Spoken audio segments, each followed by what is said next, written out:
অথবা হ্যাপি। আমাদের আজকের অনুষ্ঠান শুরু হচ্ছে। উদ্বোধনী মঞ্চে ডেকে নেব মেয়র রাম চক্রবর্তী মহাশয়কে।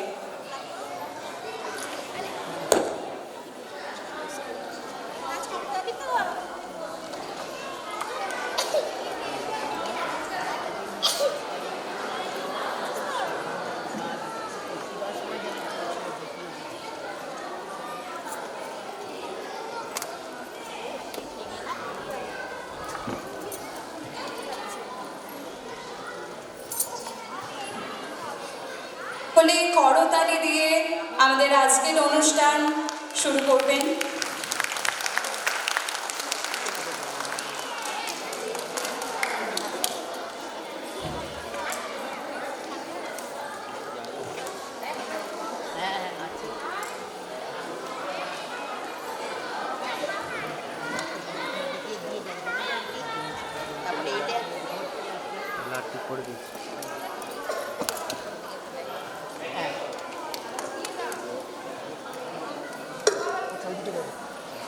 মেয়র রাম চক্রবর্তী মহাশয়কে বরণ করে নিচ্ছে সায়ন্তন ঘোষ।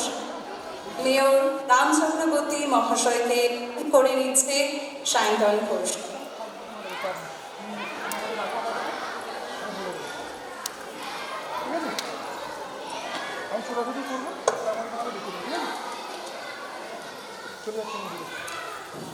মেয়র রাম চক্রবর্তী মহাশয়কে বরণ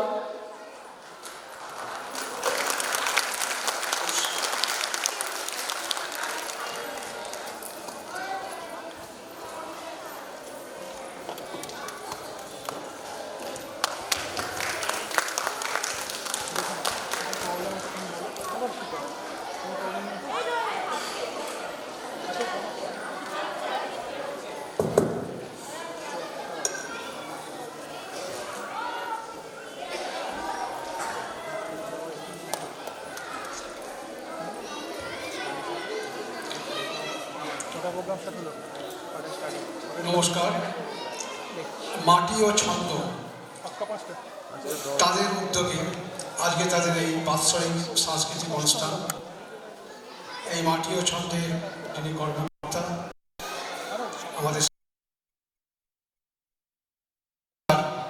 আমার স্নেহ তার অর্পণ করলাম। এবং এই প্রতিষ্ঠানের সঙ্গে যে সমস্ত ছাত্রছাত্রী যুক্ত আছে এবং শিক্ষক শিক্ষিকারা এবং অভিভাবক অভিভাবিকারা আছেন, আমি প্রত্যেককেই তাদের আন্তরিকভাবে শুভেচ্ছা অভিনন্দন জানাই শুভ ইংরেজি শুভ নববর্ষের প্রাক্কালে। দেখুন, আমরা এই চন্দ্রনগর শহরের কথা বলি, এখানে আমরা দেখেছি একবারে প্রতিটা কর্নারে কর্নারে এই ধরনের সাংস্কৃতিক পরিমণ্ডলের মাধ্যমে ভীষণ নাচের স্কুল বলুন, গানের স্কুল বলুন, কবিতা শেখার বিদ্যালয় বলুন, সেগুলো আছে, পঠন পাঠনের বিদ্যালয় তো আছে। কিন্তু আমরা দেখছি আস্তে আস্তে এই সংস্কৃতি চর্চা আমাদের মফস্বল গ্রামাঞ্চলের মধ্যে ছড়িয়ে যাচ্ছে। আমি খুব খুশি যে আমাদের চন্দ্রনগর কর্পোরেশনের বাইরে পঞ্চায়েত এলাকা হলেও শিবুর বিধানসভার মধ্যেও ছুটিপুর গ্রাম, সেখানেও আমাদের এই আস্তে আস্তে আমাদের সেখানকার যে কারণ আমরা প্রত্যেকেই জানি সাংস্কৃতিক দিকটা হচ্ছে মানুষের মনের একটা খোরাক। আমরা জানি পঠন পাঠন একাডেমিক একটা পড়াশোনা, তার জন্য বিদ্যালয় আছে, উচ্চ বিদ্যালয় আছে, কলেজ আছে, ইউনিভার্সিটি আছে, এবং এই ঠিক এই শিক্ষারও ক্ষেত্রে কিন্তু ধাপ বাই ধাপ আছে এবং এটা আস্তে আস্তে গ্রামাঞ্চলে ছড়িয়ে যাচ্ছে। সুস্থ রুচিবোধ একটা সংস্কৃতিক আমরা কেন বলি রুচিবোধ, তার যে সম্পর্ক, তার ছন্দ, যেমন আমরা বলি প্রতিটি মানুষের কাজের যেমন ছন্দ, চলার ছন্দ, বেড়ে ওঠার ছন্দ, বড় হওয়ার ছন্দ, সমাজে থাকার একটা তার ছন্দ, তার একটা ধাপ, প্রত্যেকটি জিনিসের কিন্তু একটা ছন্দের মাধ্যমে তালের মাধ্যমে চলতে হয়। সেখান থেকে কিন্তু বিচ্যুত ঘটলেই সে কিন্তু বাইরে চলে যাবে। যেমন সমাজের মধ্যে থেকে এই ধরনের কর্মকাণ্ডের মধ্যে সঙ্গে যারা যুক্ত তারা প্রকৃত অর্থে সামাজিক জীব, আর যারা এই কর্মকাণ্ডের বাইরে এগুলোকে কেউ তোয়াক্কা না করে তারা যতই পড়াশোনা করুক না কেন, কিন্তু এগুলো তারা একটা তাদের মধ্যে সামাজিকতার অভাব থেকে যায়, অনেকটা অসামাজিকতা বেড়ে যায়। তাই আমরা মনে করি এগুলো একটা শুভ ইঙ্গিত আগামী বড় হয়ে ওঠার। আমি যে সমস্ত ছাড়াও যে সমস্ত গ্রামাঞ্চল থেকেও আমাদের অভিভাবিকারা এসেছেন আমি দেখছিলাম।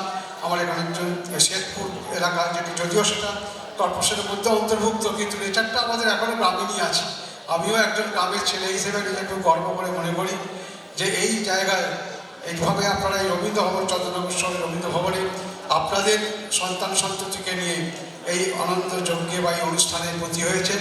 আমি সকলের শুভকামনা করি। আপনারা সবাই ভালো থাকুন, সুস্থ থাকুন, এবং আমাদের যারা আজকে পারফর্ম করছে তারাও আগামী দিন এই সঙ্গে যুক্ত থেকে স্বমহিমায় স্বগরিমায় বিরাজ করুন। শুভকামনা জানিয়ে সকলকে আমার সংক্ষিপ্ত কথা শেষ করছি। নমস্কার।